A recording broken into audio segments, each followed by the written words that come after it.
RL Location Automobile. Pour toutes vos locations de voitures et utilitaires en Guadeloupe, faites appel à RL Location Automobile. Avec RL Location Automobile, réservez en toute tranquillité, 7 jours sur 7, 24 heures sur 24. RL Location vous propose une large gamme de voitures et d'utilitaires au meilleur prix sur le site internet www.rl-location.com. RL Location, c'est aussi l'assistance et la livraison. Pour tout renseignement, contactez-nous au 05 90 106 687. RL Location Automobile, la location en toute simplicité.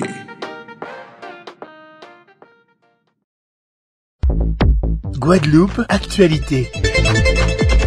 Nous sommes avec Madame Éric Mulot, élue en charge de la sécurité et de l'attractivité de la ville de Gourbert et qui est venue nous parler ce soir d'un événement qui est mis en place. Vous allez voir, ils ont fait la route de la mer et c'est assez sympa. Bonsoir Madame. Bonsoir Sabine. Est-ce que vous pouvez vous présenter, nous expliquer votre projet s'il vous plaît? Alors, dans un premier temps, nous aimerions faire une communication, on va dire en grande pompe, sur l'événement de ce week-end qui va se passer ce week-end à Gourbert et qui va se passer sur 5 grands temps, principalement sur une manifestation sur la fête de la mer et également, bien sûr, la fête de Gourbert qui a été reportée et qu'on a greffé avec la fête de la Sainte-Barbe ce dimanche 4. Alors, la fête de la mer, qu'est-ce que c'est à Gourbert? Comment ça fonctionne? Alors, la fête de la mer, on met en valeur toutes les ressources de l'océan et ça passe depuis la restauration jusqu'à la bijouterie qu'on peut faire avec les éléments de la mer. Ça, c'est intéressant pour l'économie. Alors, qu'est-ce que vous avez mis en place exactement? Alors, il y aura sur le fond de mer, à Rivière-Sens, un village où on va accueillir aussi bien les maraîchers, les restaurateurs, les personnes, on va dire, qui sont à même à offrir de la bijouterie qui a trait aux éléments de la mer. Alors, est-ce que la fête de la mer, c'est un événement annuel?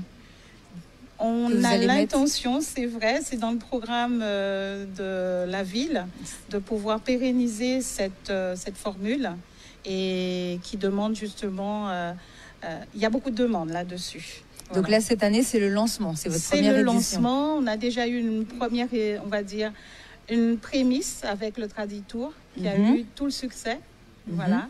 Et donc, le public a dit encore. Donc, nous sommes là au rendez-vous. C'est excellent. Et vous êtes venu nous parler de la Sainte-Barbe. Alors, qu'est-ce que c'est? Alors, la Sainte-Barbe, c'est la fête qui patronne nos chers sapeurs-pompiers. Et avant tout, on va déjà débuter un show avec le convoi, un convoi chaltouné avec le groupe Voukoum le samedi soir. On va ouvrir les festivités par cela. Et ensuite, le matin, bien sûr, la fête de la mer va continuer. Et le matin, à partir de 9h, il y aura la célébration de la messe de la Sainte-Barbe. Et cette messe, on va retrouver tous les pompiers, principalement du Grand Sud de Basse-Terre. Le chef d'orchestre, bien sûr, c'est la caserne de Gourbert et qui est bien sûr patronné par le SI, autant pour moi, le SDI. Voilà, c'est le service grand patron sur les abîmes. D'accord, et c'est un hommage entre guillemets à nos pompiers, surtout avec cette période où on sait que effectivement ils le méritent aussi. C'était compliqué pour eux. Comment vous avez eu l'idée d'organiser ce genre d'événement dans la commune? Avant tout, pour cette année 2022, nous avons privilégié la fête sur toutes les associations, les représentations coopératives et entre autres, bien sûr, nos pompiers qui nous ont dit, écoutez, nous sommes là et nous aimerions relancer cette fête de la Sainte-Barbe. La fête de la Sainte-Barbe, à l'issue donc de cette messe solennelle, il y aura un grand défilé avec un cortège de tous les camions. Donc les usagers, la population, les curieux, on aimerait surtout que les curieux soient là pour voir un peu la machinerie des sapeurs-pompiers. Et suivi, bien sûr, du cortège piéton avec toutes les personnalités de la ville et des environs. Alors, vous avez un programme? Dites-nous Oui, tout ça. tout à fait. Alors, on a le programme. On va recevoir avec la fête de la mer, Monsieur Sefo. C'est une fête qui est patronnée par le Sud Ancrage. Et Sud Ancrage nous fait l'honneur de recevoir notre grand skipper guadeloupéen. Tout à fait. On sait que son programme est très chargé, mais il nous a fait l'honneur de faire ce petit pas vers Gourbert en fusionnant également avec l'école de Blanchette à Gourbert, où on sait qu'ils font de très bonnes formations directes dans le métier. D'accord. Alors ensuite, qu'est-ce que vous avez d'autre? Comment? Qu'est-ce que vous avez d'autre dans votre programme? Alors, nous avons également un podium très achalandé avec en live, rapidement, je vous prends un petit peu la petite fiche, je veux omettre personne. Alors, on a l'école de danse de Madame Franciane Julan. Nous avons aussi l'association Parabole qui va s'exprimer, mais également notre groupe de filles, Koseika. Et le thème dans cette manifestation, ce plateau artistique, c'est rendre hommage aux chansons de Monsieur Gilles Floro. Ah, bah ça, franchement, bah voilà. Donc c'est très intéressant. Ça, c'est pour le samedi. Ça, c'est pour le dimanche. C'est pour le dimanche 4. Et également, nous avons donc Richard Bingman. Je vous ai dit, je vais omettre personne. Dacha, Yannick Cabrion, Samo, Ridla. Donc, de beau monde pour qu'on puisse s'amuser. D'accord. Donc, l'événement est sur 2 jours. Expliquez-nous, donnez rendez-vous aux gens pour qu'ils puissent venir vous voir. Je donne rendez-vous donc à toute la population du sud de Basse-Terre le samedi pour honorer tous nos métiers autour de la mer. Et le dimanche, honorer tous nos sapeurs-pompiers pour la fête de la Sainte-Barbe. D'accord, merci beaucoup. Est-ce que vous voulez rajouter quelque chose? Je remercie beaucoup les partenaires, la communauté d'agglomération, parce que j'évite un peu les sigles, la communauté d'agglomération du Grand Sud Caraïbes, également les communes avoisinantes de Trois-Rivières, parce que nous avons aussi une course qui va honorer Monsieur Eddy Boulat.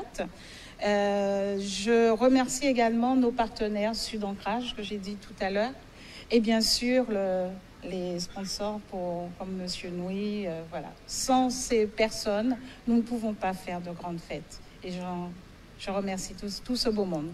Bon, ben, remerciements à tous vos partenaires. C'est vrai que les événements reprennent en Guadeloupe et c'est important aussi pour les gens qui les organisent et pour notre économie. Alors moi, je précise aussi de mon côté, il y a aussi la Bibine qui va faire un défilé en Grenat, la Bibine en Larilla. N'hésitez pas à les regarder sur les réseaux sociaux. Donc départ le 3 décembre à 8h30 et comme vous le savez aussi, il y a le Super Motard ce week-end, enfin ce dimanche aussi. Vous pourrez aller faire un tour. Il y a pas mal de choses qui arrivent. Bien évidemment, il n'y a pas que la fête que la route du Rhum. Merci beaucoup pour votre présence. Merci beaucoup, Sabine. Bonsoir à tous les téléspectateurs. Voilà, donc tout de suite, le tout en info, en tout en image.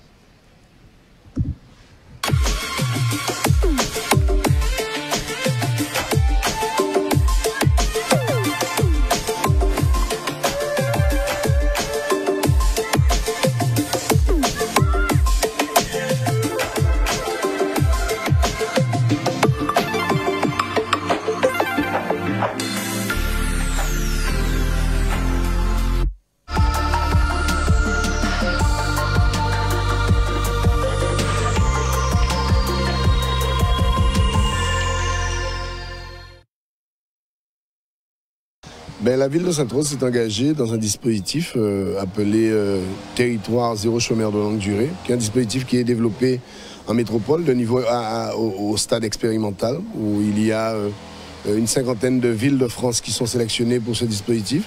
Et donc nous avons voulu, nous, intégrer ce dispositif. Donc nous avons enclenché la démarche vers cela.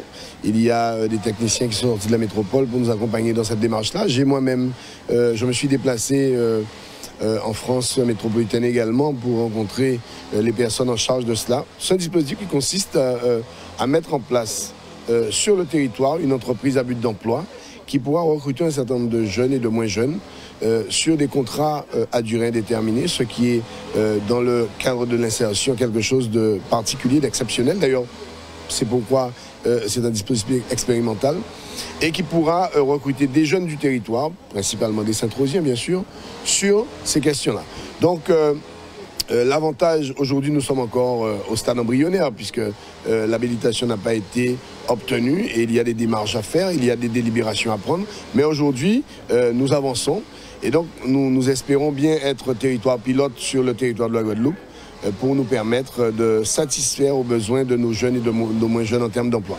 L'idée en fait c'est de créer des éléments, des espaces qui vont faire que le nombre de chômeurs va réduire singulièrement sur la ville. Donc c'est l'ambition et pour cela en fait on va faire en sorte que des entreprises à but d'emploi soient créées et embauchent des personnes qui sont durablement privées d'emploi. Alors ce dispositif a pour but de proposer un emploi en CDI à toute personne privée d'emploi du territoire dans le cadre de la création d'entreprises à but d'emploi. Donc ces entreprises à but d'emploi porteront les activités utiles manquantes du territoire et permettront de recruter en CDI les personnes privées d'emploi volontaires. C'est ce qui est intéressant dans le dispositif Territoire Zéro Chômeur Longue Durée qui est mis en place par l'Association nationale TZCFD. C'est un dispositif innovant, donc sur 10 territoires expérimentaux en métropole, qui aujourd'hui est ouvert à 60 nouveaux territoires dans le cadre de la deuxième loi.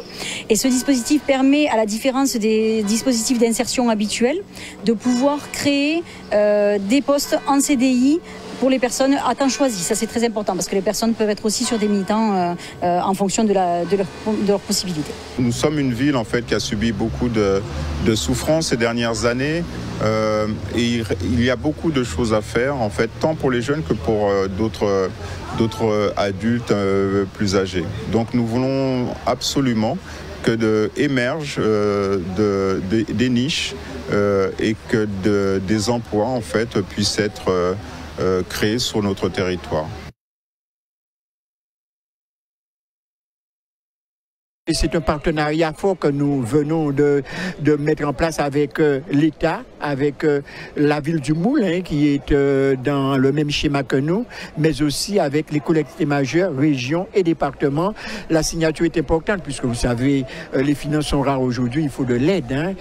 Ces aides doivent venir des différents partenaires et c'est dans ce sens-là que nous avons signé pour que nous puissions bénéficier aussi de la technicité, de l'ingénierie que l'État pourrait mettre à notre disposition. En fait, c'est important puisqu'on est un des signataires majeurs pour l'État de ces avenants Petite Ville de demain.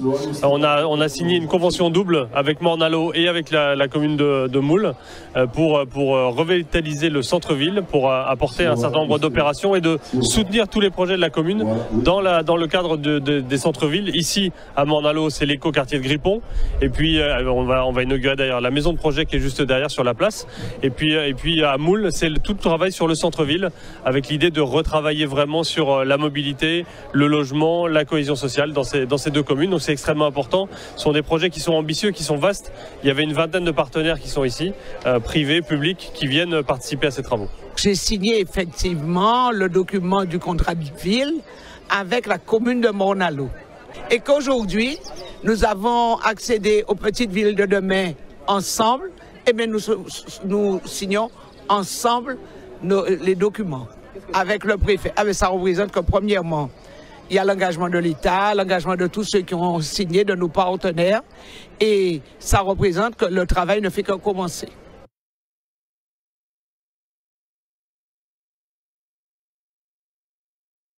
La business conversation, nous l'avons lancée pour la première fois avec la CCI. Donc le concept est de pouvoir faire un zoom sur les industries ou les métiers qui sont très importants ou qui sont un peu méconnus de la société. Donc de pouvoir se réunir autour d'un cadre convivial, chaleureux, mais aussi professionnel, et pour pouvoir en apprendre un peu plus sur ces métiers et sur ces usines, ces entreprises qu'on ne connaît pas forcément ou pour lesquelles on a envie d'avoir un peu plus, de savoir un peu plus. Oui, je dirais que c'est important, que c'est même nécessaire que les gens puissent savoir comment ça se passe dans une industrie, et de manière à ce que peut-être plus tard, que ces mêmes personnes puissent peut-être avoir leur propre industrie. Donc nous, au niveau de la CCI, on a mis cet after-work en place pour l'ouverture de cette 11e édition de la Semaine de l'Industrie qui date depuis 2009, qui a été mise en place par le gouvernement concernant les industries de manière à apporter des améliorations de tout ce qui est industrie en France. Vous voyez. Donc aujourd'hui, nous sommes fiers d'être ici ce soir avec les invités de qualité qui ont expliqué comment ça se passe dans leur industrie. Et donc ça a été quand même très enrichissant pour le public qui était quand même assez nombreux. Il faut bien comprendre que notre vie ne se limite pas à être sur l'eau. Donc il faut structurer nos projets, il faut acheter nos bateaux, il faut préparer nos bateaux, il faut avoir du monde autour de nous, donc des salariés, très souvent nos préparateurs, pour nous permettre d'accomplir notamment des courses comme la Route du Rhum. Donc forcément, autour de ça, on est obligé de monter des structures qui nous permettent en fait d'avoir les moyens de nos ambitions. Et donc on endosse, quand on n'est pas sur l'eau, cette chemise de chef d'entreprise et ce bâton pèlerin que connaissent tous les chefs d'entreprise pour pouvoir gérer le quotidien, trouver des financements, gérer les financements pour pouvoir accomplir nos projets. Comme vous le savez tous, mon projet est 100% guadeloupéen et c'était pour moi un grand honneur de travailler avec l'équipe de Caraïbes Factory parce qu'on trouvait vraiment extraordinaire le travail qu'ils faisaient pour mettre en valeur et mettre en lumière les entreprises guadeloupéennes et en plus toute la technologie qu'ils déployaient au niveau des visites virtuelles. Donc c'est vrai que faire ça en Guadeloupe, c'est très peu connu. On s'imagine toujours qu'il fait partir en métropole pour avoir toute cette technologie et franchement moi je leur tire mon chapeau d'avoir amené ça et d'avoir rendu ça accessible aux Guadeloupéens et notamment on a très bien vu l'exercice qu'ils ont réalisé avec merveille de virtualiser mon bateau et pour tous ceux qui n'ont pas la chance de le voir de façon physique, qui peuvent le voir aussi en virtuel, ils peuvent s'y promener et ça franchement je leur dis chapeau.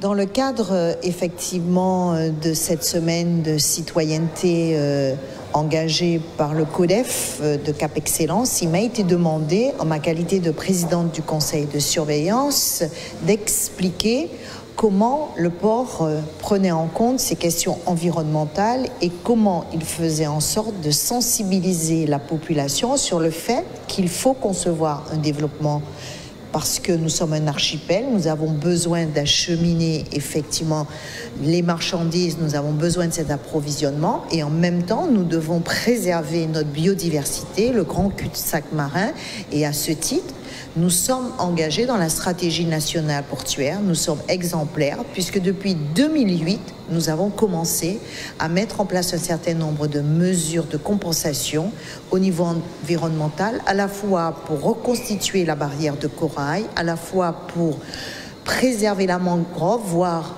engager une campagne de plantation de palétuviers. Et tout ça, nous le faisons et nous allons continuer cet engagement puisque nous avons un programme avec les autres pays de la Caraïbe, puisque nous essayons de partager nos connaissances, nos expériences, parce que demain, il faudra que le port qui est déjà exemplaire dans ce domaine puisse obtenir cette labellisation environnementale au moment où on devra accueillir des navires encore beaucoup plus grands, d'une plus grande capacité, mais aussi des navires qui seront moins polluants. Et pour cela, il nous faut avoir tous les équipements, notamment au niveau énergétique. Et c'est la raison pour laquelle j'ai dit très clairement ce soir que le Grand Port entend être un des acteurs majeurs de la transition écologique, énergétique et voire numérique. Je suis présent au Memorial Act pour participer au lancement de la Semaine de la démocratie participative qui s'est donné pour thème principal de réfléchir à l'implication des citoyens aux côtés des pouvoirs publics dans la lutte contre le réchauffement climatique. Donc ce sont des questions qui sont fondamentales, ce sont des questions qui irriguent, j'ai envie de dire, toutes les politiques publiques et toutes les décisions régionales. Et donc la communauté d'agglomération de Cap Excellence prend une initiative qui nous semble vraiment intéressante ce soir, à travers cette semaine qui va se dérouler sur 3 jours, jusqu'à samedi, samedi 3 décembre. C'est une initiative très intéressante parce qu'elle permet à la communauté d'agglomération de mobiliser son réseau associatif et de faire le point sur un certain nombre d'actions que mènent les associations en matière de lutte contre le réchauffement climatique. Et on se rend compte que c'est dans le terrain associatif que l'implication des citoyens prend tout son sens. Le message que j'ai à faire passer, c'est d'inviter largement la population à participer aux 3 journées qui vont suivre là, où les associations vont montrer ce qu'elles font depuis de très nombreuses années dans l'indifférence, ce qu'elles font pour les déchets, ce qu'elles font sur l'eau, ce qu'elles font sur l'environnement, ce qu'elles font sur l'alimentation et bien d'autres sujets encore, qui sont des sujets d'intérêt généraux. Et c'est donc d'inviter la population à prendre la parole, de telle sorte que la démocratie participative ne soit pas qu'un mot, d'accord, qu'une formule, mais qu'elle puisse faire effectivement progresser le dialogue entre les politiques et la société, et que les décisions soient plus mûries et plus pertinentes. Je suis satisfait à double titre. Je suis satisfait en tant qu'être humain, que personne qui fait partie de cette communauté des gens en situation de handicap, parce qu'on entend des rires, des sourires, du bonheur. Ça faisait 2 ans qu'il n'y avait pas eu de manifestation comme ça pour réunir ce public-là. Et puis je le suis aussi parce que c'est une manifestation qui est portée par la région. Et en tant qu'élu, moi aussi, en tant que conseiller régional en charge du handicap, ça donne ça concrétise tout le travail que nous faisons avec mes collègues de la région à l'année. Ce bonheur-là, dans cette manifestation régionale, on est heureux de le partager avec tout le monde. Vous savez, je suis content d'avoir pu faire ça avec M. Jeannot, multi-champion olympique, très sympathique par ailleurs, avec un autre champion olympique, Michael Jérémias.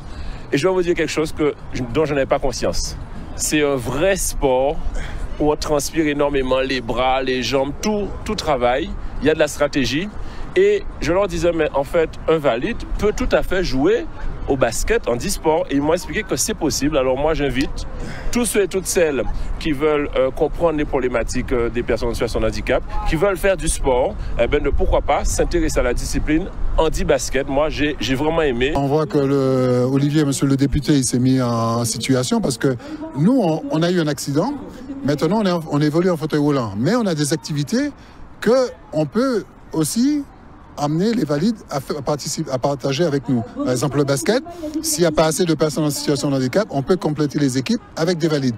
Et là, je l'ai fait du côté de chez moi, et là, il faut voir, les gars, ils sont assidus, quoi. Ils veulent le faire. Et donc, le truc, c'est que là, on partage des choses avec des amis. C'est-à-dire que là, on ne peut pas dire, maintenant on va faire du basket valide, on ne peut pas. Donc par contre, eux, ils se mettent à notre niveau et ils se rendent compte que c'est un vrai sport. La preuve, il y a des stratégies, il y a des tactiques et tout ça. Et le panier de basket, je vous dis, il est à la même hauteur que les valides, quoi. Donc là, ça demande quand même un peu de force et de précision. La preuve, c'est ce qui nous a manqué, quoi. On avait la force, mais pas la précision. Oui, avec les JO 2024, on doit pouvoir, et il y a effectivement des questions sur l'équipement, notamment en Outre-mer. Je crois qu'on doit améliorer les choses. On est un peu dépourvu de tout. J'ai compris cela. Les responsables me l'ont fait comprendre, notamment M. Pili, le responsable à la région des personnes en situation de handicap. Et donc, on va pousser sur ça effectivement.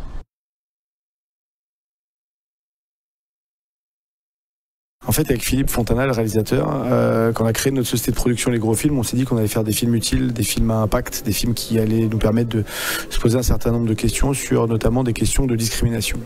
Et on a parlé évidemment de handicap, moi étant afterland depuis 20 ans, et puis lui travaillant sur ces sujets-là. Et en fait, on s'est intéressé au pouvoir du sport. Et on s'est rendu compte que le sport, l'activité physique, était un outil politique extrêmement puissant qui a permis justement aux personnes handicapées d'avoir une vie plus épanouie, plus égalitaire. Et donc, c'est ce qu'on s'est forcé à faire. Et donc, ce film retrace 150 ans d'histoire, comment justement le sport a changé la vie des personnes handicapées dans le monde. Et donc, on a voyagé, évidemment pas qu'en France, on est allé en Europe, aux États-Unis, au Canada, en Afrique, pour justement aller s'intéresser à cette question-là et comprendre notre histoire que personne ne connaît. Ça fait une quinzaine d'années que je travaille en tant que documentariste sur le handicap. C'est un sujet que je connais bien. J'ai fait la rencontre de Michael Jérémias, avec qui je suis devenu très très pote, et on a décidé de monter une boîte de production qui allait raconter qui allait fabriquer des films sur ce sujet-là, parce qu'on avait plein de choses à raconter l'un comme l'autre. C'est des films qui sont souvent plus difficiles que les autres à proposer, notamment aux chaînes de télévision. Maintenant, les choses commencent à changer. Et il y a de plus en plus de films, d'émissions de télé, notamment sur France Télévisions, sur Canal+, puisque là, par exemple, le film qu'on a fait, il a été financé par Canal+. Donc non, je pense qu'il y a les choses sont en train de vraiment bouger. Donc je pense qu'il faut continuer à s'accrocher. Et puis c'est aussi la manière dont on raconte les films qui fait peut-être que souvent le handicap a été traité de manière très misérabiliste. Et je pense que si on essaye de montrer le handicap autrement, on peut peut-être arriver à faire que les gens s'intéressent plus au sujet. C'est le premier film que je produis et Philippe, lui, est réalisateur, a été producteur, donc a l'habitude, mais quand on s'est lancé là-dedans, finalement ça s'est très bien passé parce que Canal+ a été très intéressé tout de suite, donc on a eu un diffuseur très rapidement, puis après s'est posé la question du financement d'un tel film.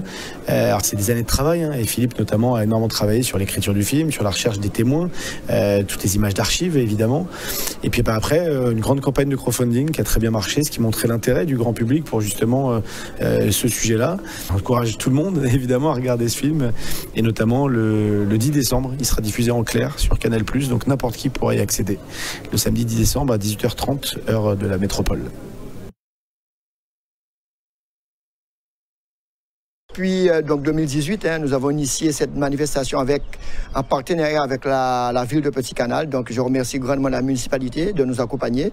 Et la terre en fait c'est une marque déposée. Donc depuis 2018-2019 deux manifestations successives. Après, il y a eu la Covid et là, nous revenons en 2022 avec plus de force et avec une manifestation de grande envergure. Et nous avons associé à cela le BTP, les métiers de service, à savoir pour le bien-être, etc. Donc, c'est une manifestation. Nous attendons beaucoup de monde avec des jeux, avec des défilés, avec des artisans, des exposants, de l'agro-transformation, mais aussi les agriculteurs, parce que nous avons l'association des agriculteurs de Petit Canal qui sont là et qui répondent présents à chaque fois que cela est nécessaire. C'est important qu'on soit présent lors de cette fête, mais aussi c'est un schéma directionnel, c'est-à-dire que quelque part que nous devons être à la rencontre de l'artisan qui s'informe un peu sur nos produits, ce que nous proposons. Et aujourd'hui, par rapport à la pandémie, c'est 2 à 3 ans que nous ne sommes pas sortis et nous sommes très contents d'être invités à Terre en Fête. C'est une manifestation qui sera intergénérationnelle. Il y aura de l'animation pour nos jeunes. Hein. On a parlé de balade à poney, on a parlé d'animation au sein du centre équestre qui se trouve à proximité. Il y aura des jeux gonflables, mais il y aura aussi des ateliers pour nos seniors. On a prévu un atelier marée-tête, on a prévu de les accompagner dans le maquillage, le bien-être, etc. Je dirais un village qui sera vraiment animé avec une mise en lumière des artisans, des agriculteurs, les produits du terroir. Nous sommes dans une période où on a besoin de s'approvisionner pour les fêtes de fin d'année. Ce sera l'occasion pour la population de trouver tous ces produits du territoire lors de ce village. Le Nord Grande Terre a énormément d'entrepreneurs. C'est l'une des communes qui a le plus d'entrepreneurs qui achètent des tractopelles, des millipelles. De grosses pelles et aussi toute la possibilité d'avoir aussi tout au chacun la partie style qui est très importante. C'est une partie tronçonneuse, débroussailleuse style, tout ce qu'on arrive à voir avec la partie espace vert. Nous allons le samedi avoir un grand défilé de mode comme on a eu l'occasion de faire dans les 2 premières éditions et on va terminer le dimanche en apothéose avec une association de notre territoire déjà dans un premier temps, l'association Chapeau Canal qui va faire en sorte d'apporter une animation musicale dans le cadre de Chanter Noël où on aura la présence de Cactus Show pour pouvoir nous permettre de renouer à travers un grand Chanter Noël qui va clôturer la manifestation le dimanche. L'association Paix 2002 prend naissance en mai 2002 plus précisément, à travers une action citoyenne et une volonté politique qui vont se mettre ensemble et dire il faut qu'on trouve une solution pour régler le problème de la délinquance, particulièrement sur la ville de Bimarou. Et de cette synergie est née l'association et qui a mis en place tout un programme économique et un programme d'accompagnement professionnel et social pour pouvoir aider les jeunes à pouvoir s'insérer dans la vie active par la suite. L'objectif de la journée, 20 ans, c'est pas simple à arriver à 20 ans dans une association d'insertion, surtout par les temps qui courent, les fonds sont de plus en plus rares et d'avoir duré autant de temps avec une dynamique qui est encore intacte, avec des partenaires qui sont présents, avec l'engagement d'un conseil d'administration encore plus fort. Donc, il était nécessaire de marquer ces 20 ans. Ça représente la consécration d'un long parcours de 20 ans, un parcours où le directeur, tous les membres du conseil d'administration se sont attelés, depuis l'ancienne équipe jusqu'à l'actuelle, attelés à avoir une motivation intéressante pour insister auprès des jeunes salariés pour qu'ils puissent comprendre la nécessité d'avoir un projet quand ils arrivent chez nous.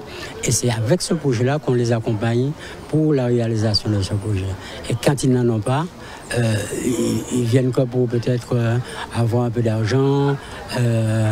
Et notre idée de l'insertion, c'est la possibilité de construire un projet. Nous avons le personnel, une conseillère en insertion professionnelle, pour les accompagner par rapport à leurs difficultés de santé, de logement, de mobilité et tout, pour pouvoir diminuer les freins qu'ils ont à leur socialisation. Étant présent depuis 2013, donc j'ai vu quand même pas mal de salariés. Effectivement, ça les permet un peu de sortir un peu dans la rue, de pouvoir trouver, pouvoir s'orienter surtout.